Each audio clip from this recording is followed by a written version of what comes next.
CM Bhupesh Baghel Satti दौरे से लौट आए हैं। एयरपोर्ट पर कर्ज माफी के ऐलान को लेकर सीएम भूपेश बघेल ने कहा, हमने चौथी घोषणा की, सरकार आने पर फिर से हम किसानों का कर्ज माफ करेंगे। 4 गारंटी हम दे चुके हैं, किसानों में बड़ा उत्साह है।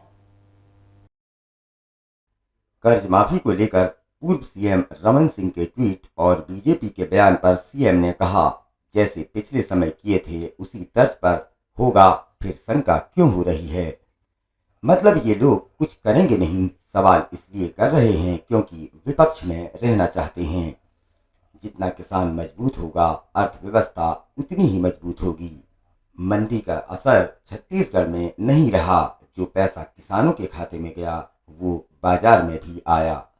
सीएम बघेल ने कहा, छत्तीसगढ़ में हमने किसानों का कर्जा माफ किया था, उसका असर छत्तीसगढ़ के व्यापार में हुआ।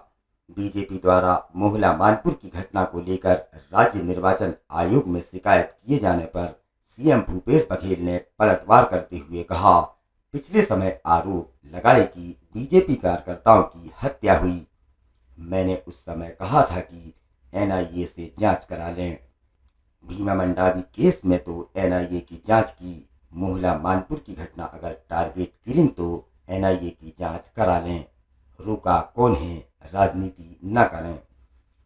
भूपेश बघेल ने कहा, जैसे ईडी घूम घूम कर जांच कर रही है, वैसे एनआईए से जांच करा लें। सच सामने आना चाहिए। जांच चाहे पुलिस करे या एनआईए से जांच करा लें।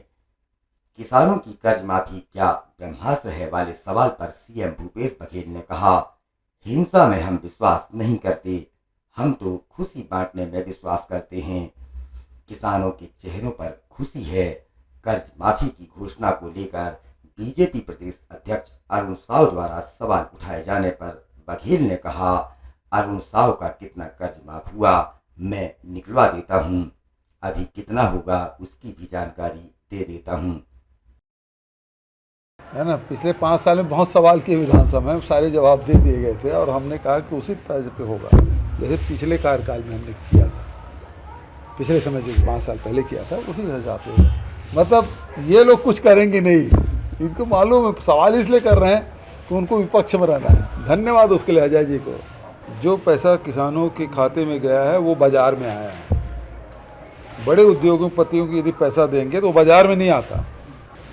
भाई पिछले समय आरोप लगाए थे कि भाजपा कार्यकर्ताओं की हत्या हुई। मैंने क्या कहा, चिट्ठी भी लिखा, एनआईए से जांच करा लीजिए। यदि ये लोग कहते हैं मोहला मानपुर में जो घटना घटी है और उसमें ये टारगेट किलिंग है, तो एनआईए से जांच करा लीजिए। रोका कौन है? जैसे ईडी घूम रहे हैं वैसे एनआईए भी आ जाए। रोका किसने है? राजनीति ना करे। हम तो खुशी बांटने में विश्वास करते हैं। आज देखिए 26 लाख 26.5 लाख किसान के चेहरे में प्रसन्नता, उस पूरे परिवार में प्रसन्नता।